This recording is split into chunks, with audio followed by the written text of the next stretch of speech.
Hello, class. Mr. D again. You're going to get sick of seeing me again. This is the homework review for what you had posted for April 14th. Of course, my daughter wanted you to see this first. I was not allowed to erase this. Your favorite 8th grade, almost 9th grader was here. I don't know why she wanted you to see that, but she wanted you to see that. And who said she's my favorite 8th grader? Right? All right, I can erase that now. Okay, I promise to try to show you that. All right, so you had homework to do. Miss Galt, when I opened it, did not give you parallelograms. She gave you rectangles, which was nice of her because rectangles are pretty easy to do. So I'm just going to go page by page through this, and some of it's fractions, multiplying fractions, and some of it was nice, easy rectangles to multiply and get the area of, instead of parallelograms. My girlfriend even remembered that a parallelogram is a kicked over a rectangle. So she's learning as well as she videos this stuff. All right, first homework problem. I printed this packet out just like it was, so hopefully it's how you have it. It was a fraction problem. 1/3 times 6. The 1/3 stays, the multiplication stays. When you got a whole number, you put it over 1. In this case, we look to crisscross reduce. Guess what? We can. 3 goes into 3 once. 3 goes into 6 twice. 1 times 2 is 2. 1 times 1 is 1. We do not leave fractions improper. We change it back. And in this case, the answer is 2. That would have been B on your homework. Pretty easy one there. You do not need to crisscross reduce. If you get to the end of the problem, it's just you're gonna have to reduce it in the end. It's easier to reduce it there than over here. Okay. Number 2, where she has number 7. 3/8 times 16. Same deal. 3/8. Multiplication sign stays. Put the 16 over a 1. I again look to see if I can reduce, and I can. These are already prime. They can't be reduced any further. This becomes 1. This becomes 2. 3 times 2 is 6. 1 times 1 is 1. That's improper. We change it to that. That would have been D on your homework. That would have been the second problem. All right. Then she switched over to what I thought was going to be parallelograms, and it turns out to be rectangles. So good for you. Good thing we've already gone over parallelograms and what they are. I'll write the formula up here for a parallelogram anyway, just so you have it. Area equals base times height. With rectangles, we don't have a height. We just have sides. So there's your rectangle for the problem, and it had 4 feet here. And it had 6 feet here. I taught my 3rd graders this stuff when I taught 3rd grade. So I'm hoping that you were able to multiply 4 times 6 and get 24. Now, it's in feet, and whenever you find the area of a 2-dimensional shape, you square it. So there's a big giant answer down there, 24 feet squared. That's what you should have picked. Now the next page, I'll just leave the rectangle up, because that's what she has again. We don't need our formula for this. We just need to multiply length times width on this. And this formula is actually on the formula sheet, even though you shouldn't need that. So this one probably required a calculator. You have 18 times 15. I'm going to multiply that on my calculator. And we end up with 270. It's in centimeters, and it's squared. That's an answer choice on there as well. All right, next page. She had 2 more multiplication problems. These ones were multiplying a fraction times a fraction. The other ones we did were a fraction times a whole number. So there's that one. And then there is a problem underneath it like this. Okay, so let's do the first one first. every one of these numbers, I can't reduce 1, so that can't be reduced, and 3 and 2 aren't compatible. So you just multiply across. 3 times 1 is 3, 4 times 2 is 8, and we're done. That one's simple. This one down here, 1 and 5 can't be reduced, they're both prime, but 3 and 6 can, because 3 goes into 3 once, 3 goes into 6 twice. 1 times 1 is 1, 2 times 5 is 10. So you had both of those answer choices. For the first one, it's 3/8, and for the second one, it would have been 1/10. Pretty easy. All right. Well, then Ms. Galt took it a step further and gave you a square. How do I know it's a square?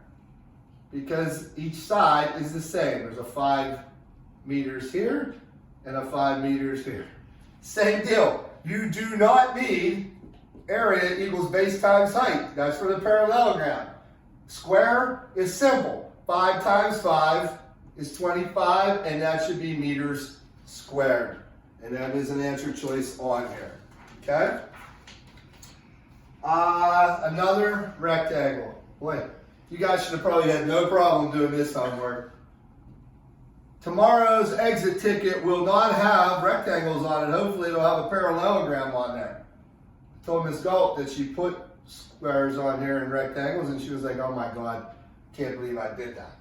Anyway, 7 times 2 is 14 feet, and that's squared. Checking answers, by the way, I've checked these, and so far it seems like everybody's gotten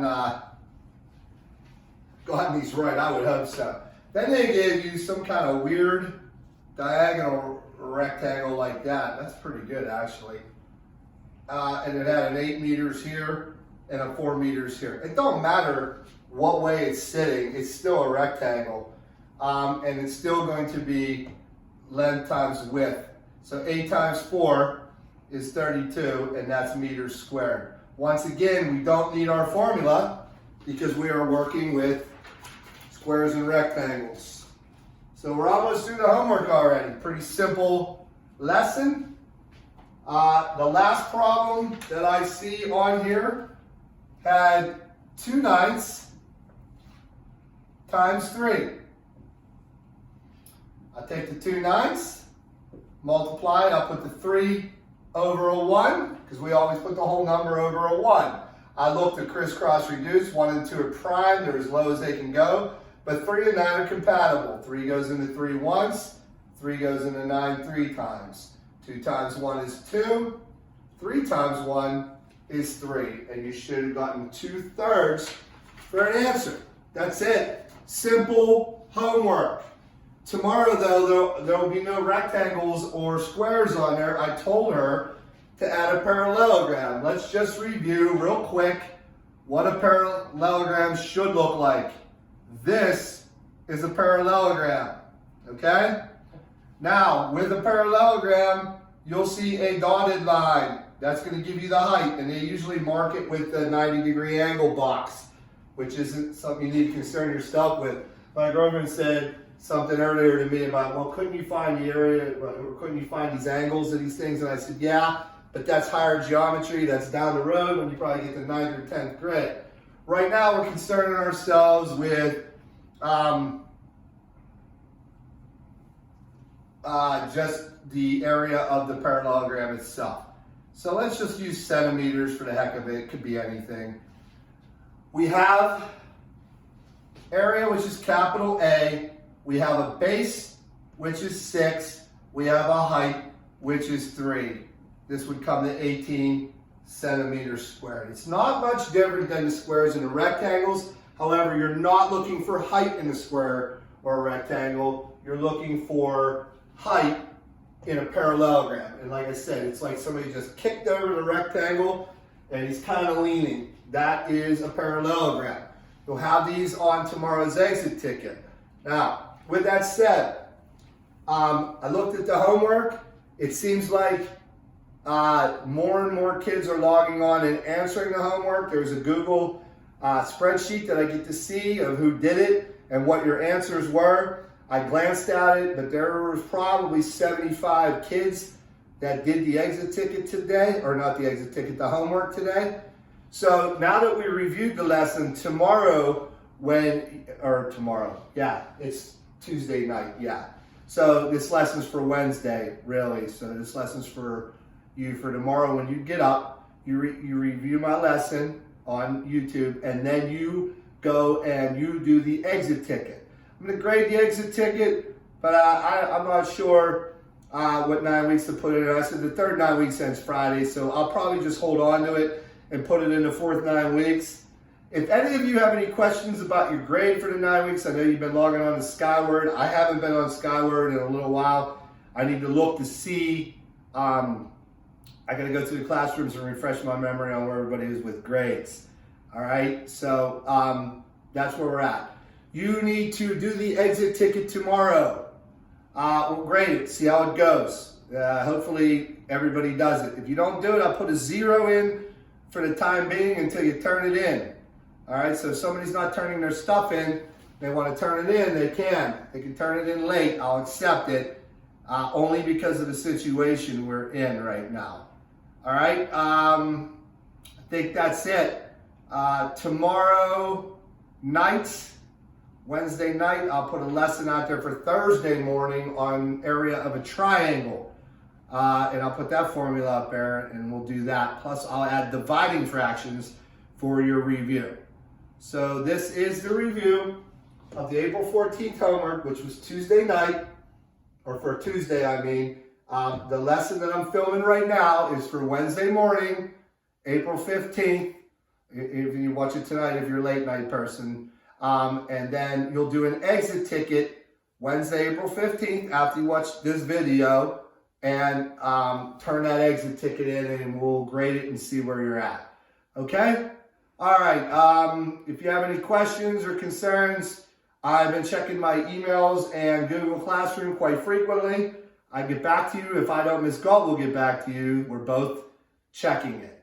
All right. Short lesson. Have a good evening. I will post another one tomorrow on area of a triangle and dividing fractions. All right. Have a good night, guys. Bye.